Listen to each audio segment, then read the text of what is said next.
You are listening to a Need 10 Media podcast production.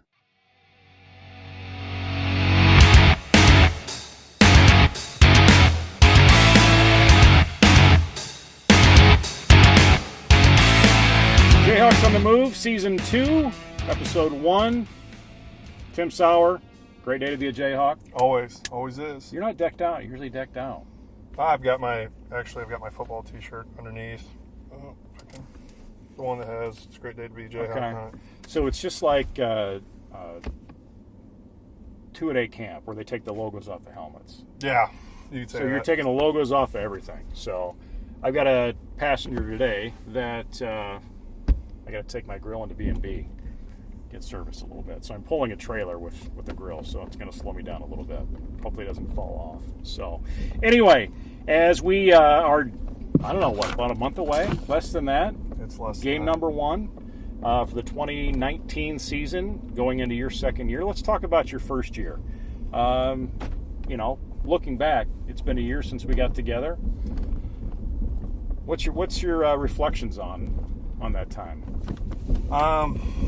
Reflection was kind of like driving your parents' car for the first time. You got the keys and you were super excited, and you're like, oh, I didn't know this, and you find the right person to talk to and kind of understand what's the right way to do things, what's a way we can better do something, and there was a learning curve, and it was tremendous, and you find people around you to help you out, and I can't be more excited for year 2. So going back, got the 2 wins. And the key one at the end of the year, way to go into the offseason. Talk about the wins you got and the lessons learned along the way of just being that head coach now, not just the other person on the sidelines. The 2 wins last year, one against BC LUW and the other one against East Marshall. 1 district win, 1 non-district win. And I would say, the biggest takeaways, and I've been watching an exuberant amount of film these past couple weeks. If you're not getting first downs, it's hard to, move the ball. You don't have the ball, it's hard to score, and it's just like, oh, well, that's easy to correct. And hey, that's a stupid mistake. And just trying to eliminate those smaller mistakes that can kind of snowball into something larger. You look at some of the members you lost, and they were part of, some pretty good, experiences through high school. But, you send them on their way, and they help bring the program to where it's at. What's coming in? What are you looking forward to with some new guys coming in that got, probably a fair amount of experience last year compared to what some other underclassmen would have gotten? Right. We graduate some contributors that we had last year, some guys that maybe haven't been playing football since they were in middle school, and some other guys that have had injury issues, and that's and they did a really nice job for us creating, building the foundation. That was kind of our big senior model last year was, we're trying to we're going to leave this place better than how we found it. And this year we have some guys that are super excited. We have guys that are texting me saying, hey, when can we do this? We have these ideas. What do you think about this? We have a lot of younger guys who played last year on Fridays that are hopefully going to step up and hold down a role for us this upcoming year. You have the Jace Pilcher who took over for quarterback duty last year. Coming back, you've got Brady Dahl, you have a solid veteran, and Cooper Feeling. These are all guys that were major contributors for us on the skill position. You have Cole Ober on the offensive line, defensive line, Luke Van Brockman, who held down spots, linebacking core. You have Keaton Roscoe, who's played for us just a little bit in the linebacker core, maybe some other places on the offense, and just trying to find the spot that's going to make everybody as successful as possible. We'll talk about the offseason. Things end in November, in October. A lot of your athletes will move into play winter sports and into spring sports, and talk about success that we've seen through right. there with in the spring and into the summer as well. The weight room continues to play a huge part to the success of of all the programs really, but talk about football and also your involvement in that whole initiative too. Right. So our success as a school is trying to get as many kids out for whatever sport possible. We've seen a lot of kids that have gone from cross to football, football to cross and back. And the biggest message we can tell kids is you need to be active. We're too small, although we are growing, we're too small of a school to not be participating in something. Our cheer program numbers have gone up exponentially over the years. Our cross numbers are huge. Our football numbers are staying pretty steady.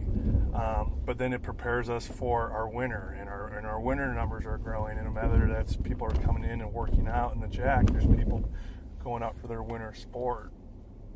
And I think what we've all done a really good job of is telling kids, hey, once your season's done, you can move on to the next one. But the one thing that remains constant is being in the Jack, working on your craft, getting stronger, or getting back to what you were before that previous season started. And we've had a lot of different people step into those roles, and we've had different ideas tinkered around with. Like I know Coach Green's really helped me become a better technician when it comes to sprint mechanics and teaching our kids how to run. Brought different ideas to, hey, why don't we try something this way?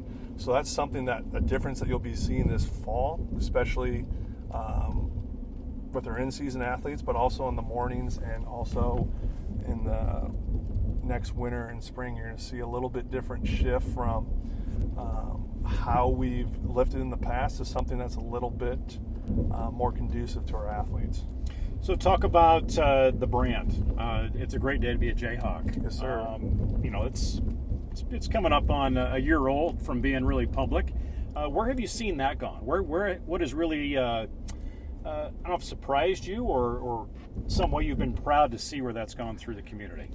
I think right after football, I had an idea of getting it trademarked, going through that process, and I kind of got away from it because I had some other stuff that I wanted to accomplish on my plate. And I've seen it on T-shirts, not correlated with the fall. I've seen it in other places. I see kids wearing the wristbands. I see teachers, parents, administrators wearing it from the wristbands that we have. And I just think it's, I remember the first time I saw it on the T-shirt, and I'm like, that's really cool. That's something I say, and it's something that people believe in. And like I said, wristbands and T-shirts, that's billboard. You get a chance to throw out your brand, and people want to live it and rep it, and chances that they can. Summertime, getting through it. What did Tim Sauer do in the off season? In the summertime, like you're talking June, or because the off season for me as soon as is November. I could tell you what I saw you do in the off season. Yeah. Do you want me to try and give my account from my perspective? Yeah, I would like to, because there's if you want to break this down, there's your Pygmalion self, how other people view you, your self concept, how you view yourself, and sometimes a self assessment from someone from a different perspective is great versus. If I go ask my wife what she thinks I'm doing, she'll give me one answer, but if I get someone else, it can be very helpful. So do you want me to go Pygmalion on you? Am I using that word correctly? I don't know if the content, sure, we'll just roll with it. Yeah, what do you think? So, when I follow you, and that's just usually on social media, you and Stratton have a good time when I think your wife's not around. Yeah. So, he's up and he's walking, right? He's dang near running at this point. So he's how old now? 13 months. 13 months. Mm-hmm. He's moving around. He's stirring some things up. How he's usually sleeping. Yes. Because he's probably just shutting out Stratton. Yeah. I really enjoy your. I don't know if it's our relationship that I'm rubbing off on you, that you start doing some play-by-play of Stratton when he's playing or whatever he's doing. You know what? So I've always talked to Smines about this. As soon as you and Mr. Baldwin started doing the play-by-play for basketball. Mr. Baldwin. Yes. And I don't know. There's, the color commentary, and I've listened to a lot of like Pat McAfee show too, and I think that stuff is just so interesting, and I don't know. It's just hysterical, and I think a big reason why I do it is, especially with Stratton, is I can get my wife to laugh at it, and I know other people laugh at it too, and it, she'll be working, and I'll be, hey Stratton, we're going downstairs, we're going to pretend we're on Chopped, and we're going to pretend to cook something up, and you go do your thing, and I'll just make it work. So, but this happened not too long ago. This was last week on the golf course. You were at the UNI alumni outing or football outing, and you're reporting in Jim Nantz style. From Red Carpet, I think, is where you're at, or were you? No, we were in Waverly. Oh, you were up in Waverly. What's okay. the super nice golf? Centennial Oaks up there. No, what's the other? Prairie? Is it Prairie? Oh, Prairie Lakes. Yep, Prairie Lakes. Very nice golf course. So, you had to bust it out then. Yeah, but you weren't quiet. You didn't have the golf voice going. No. Well, there's no one around us, and I'm not a quiet person. I'm maybe a little tone deaf, and maybe a little too enthusiastic, and maybe that's why I'm not such a good golfer. I don't have the whole golf etiquette thing down. So, did they take many of your shots that day? My goal was, okay, so let's say play 18, 4 or 5 shots per each one. What's the math on that? 72 hits or whatever of the golf swing. My goal was to have them use 9 of my shots because we're playing best ball. Okay. I think we only used about 5, which is pretty good because if you talk to Smines, I'm the world's worst golfer. So I don't think you're patient enough to golf. No. I don't golf. I don't hunt. I don't fish. Plus, I'm going to guess you had to do some waiting. Yes. On the course. No, I can't. I can't sit still that long. Okay. So you're not looking to coach golf anytime soon. There's a lot of cool stuff with golf. If it's mini golf, I'll take anyone to Lost Island and we can do that. Maybe a club team. Maybe you start a Jesup club mini cool. golf team. I don't have that type of discipline to be successful at golf. It's something I totally respect. I can't though. You know what? I tried to teach. We had a golf lesson, a small golf unit during PE. I had your daughter teach it. I had anyone else. I was like, I am not good at this. I'm going to butcher this. I'm going to make your ears bleed when I do this. You come up and please teach. Well, at least you own that you struggle with it. Yes. You're not just hiding behind it. Right. Okay. And teaching wrong. Correct. Summer reading, anything? A couple, taking some classes right now, so a little bit of that. I have a horrible habit of opening a book, reading some of it, and then starting a new book. So a lot of the stuff that I have been reading has been articles, and it's been there is a track football coach named Tony Holler over in Illinois who does some really interesting ideas and concepts that he can apply to his track and football team, and it's some stuff that we might be looking at implementing. What type of stuff are we talking? So his big thing, and Mr. Green actually got me onto him, it's called Feed the Cats, and I know it's quite unique. So I think about when I played football, it was, okay guys, today we're going to run 16 110 yard sprints. Okay, and then you run them, and they take like maybe half an hour, and you're dead. And it's like, well, what did we get out of running 16 110 yard sprints? Well, our kids are mentally tough after running that, or just mad, or where they, what did we actually get out of that? What type of training do we need to improve on, especially since where we're at in 2019 with all the technological advances and all the information that's out there? What can we do to keep our kids healthy and happy? Because you've seen it recently. There's kids that are dying from conditioning tests and everything. I think there's a kid within the last couple months that's died from doing 110 yard sprints, and that's because that's what the football team was doing. So is it that you're getting more into the why of what you're doing? Is that where that's leading to? Yes. That would have been like the best thing to say about 6 minutes ago. I was trying to explain this. The why, where we're doing it. What we're doing, why are we doing it, how can we make it purposeful? Because anybody can go out there and just do stuff. I can just give you a drill and make you do it, but why are we doing it, and how is it going to be beneficial to what we're doing? Well, and that's something I would say even with the generation that you're coaching now, and there's some work I do with that generation too, that, yeah, they'll do what you want them to do, but if you really want them to get them to do it, tell them why. Right. And you got to see that not just in what you're doing extracurricular-wise, but also, in the PE gym as well. Right. When you can do that, what kind of impact do you see from anybody really now? The biggest thing is, hey, I want you to, it's the light bulb moment. I grew up, hey, do this. Sounds good, coach. Sounds good, teach. Teacher, Mr. Mrs. Never said teach.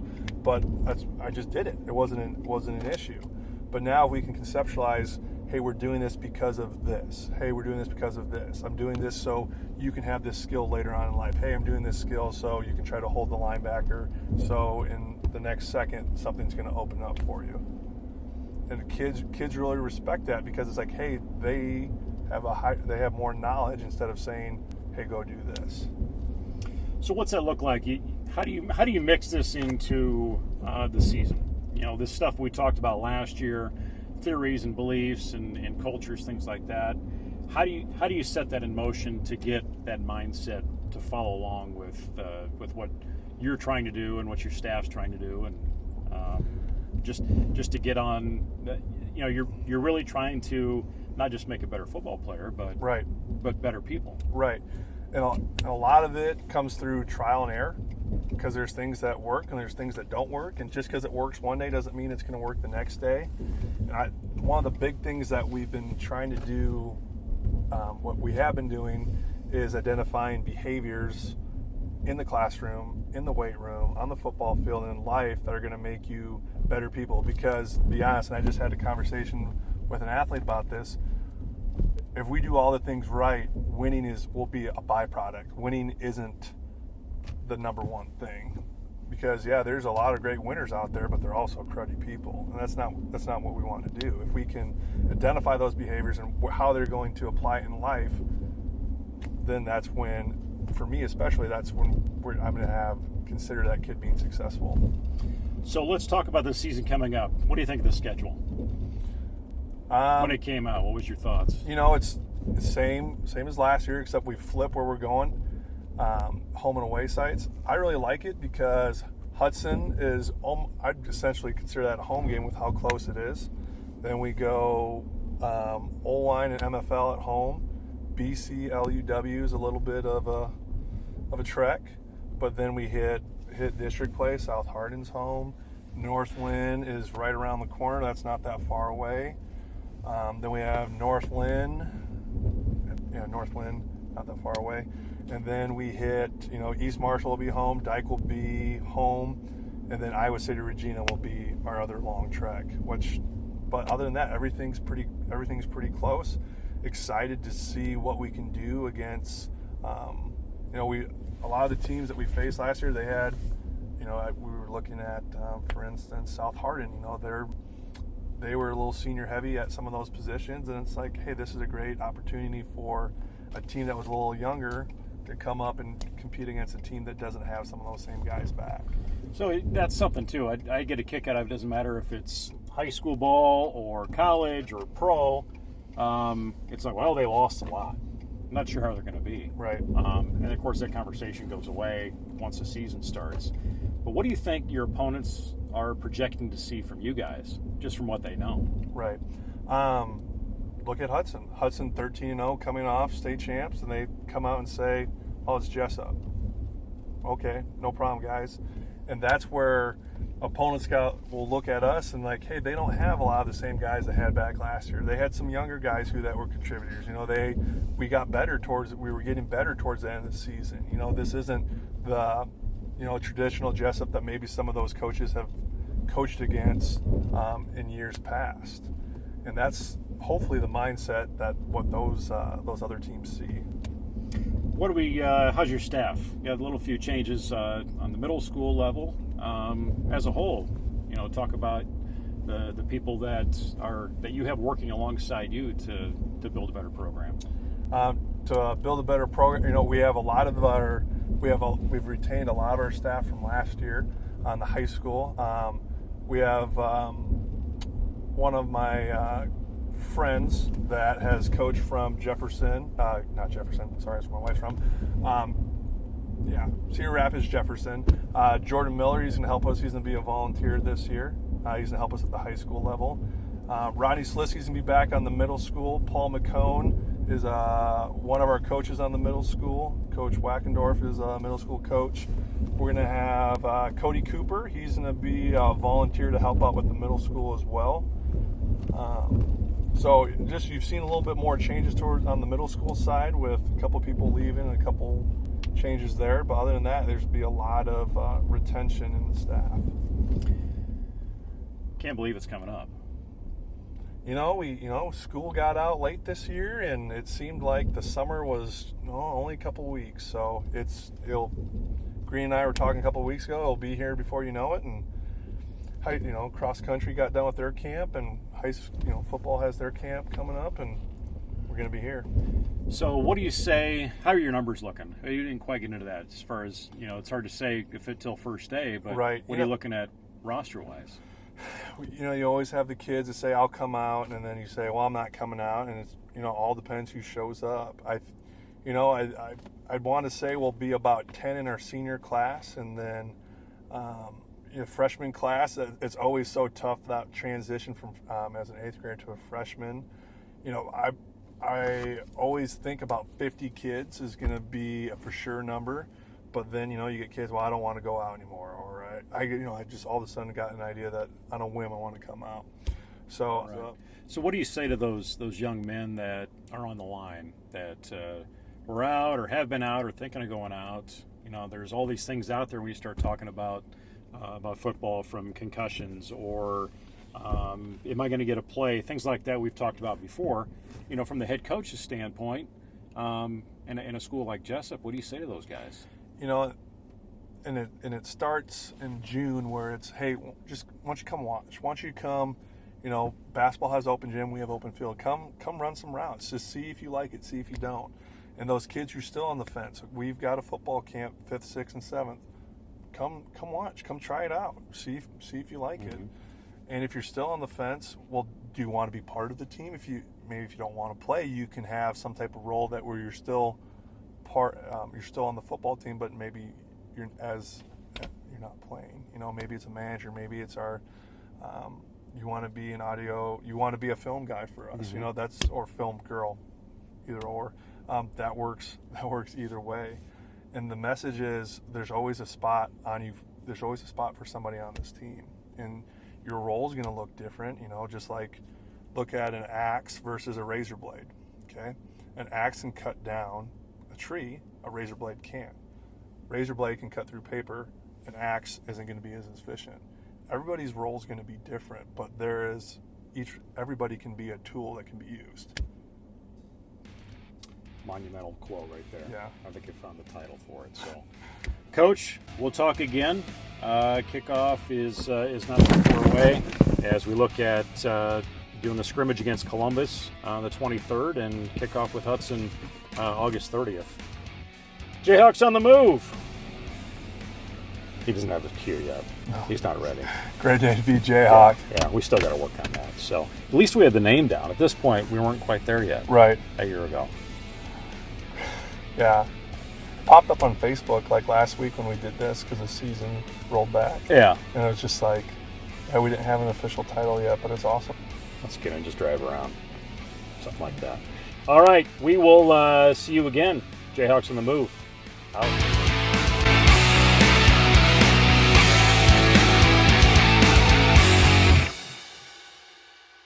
This is a Need 10 Media production.